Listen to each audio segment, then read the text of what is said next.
బాబాయ్ మొదటి ముద్ద నాకు. నీకు పెట్టాకే నేను తింటానమ్మా. ఛీ వాసన. వెదవాగడవాకేమంటే చంపేస్తాను. అయినా నీకు పెట్టింది తినకుండా అందరి కంచాల మీద ఎగబడతావే. ఎందుకు వదినా దాన్ని తిడతావు? అన్నం నిజంగానే వాసన వస్తుంది. ముప్పొద్దులో 3 గంగాళాలు వేడన్నాలు వండి మార్చడానికి ఇక్కడ ఎవరు తిరిగ్గా లేరు. అయినా మిగిలిపోయిన అన్నం బయట పారేసుకుంటారా ఏంటి? ఎవరింట తింటలేదు. అలాంటప్పుడు అన్నం మాకు కూడా పెట్టొచ్చుగా వదినా. అక్కడికేమో మీ తమ్ముడి మీద మీకు ప్రేమ ఉన్నట్టు మాకేమో లేనట్ట. ఉన్నదేదో పెట్టాం, దిగితే ముద్దు మింగమనండి, లేకపోతే వెళ్ళి చేయి కడుక్కోమనండి. ఎందుకేమన్నా తాడిపోసుకుంటావు? నేను ఇద్దరం చేసే పని వాడు ఒకడే చేస్తాడు. మన నలుగురిని తినే తిండి ఒక్కడే తింటాడు.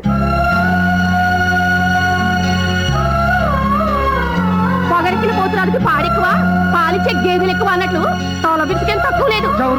భద్రాచలం, ఒరే భద్రాచలం,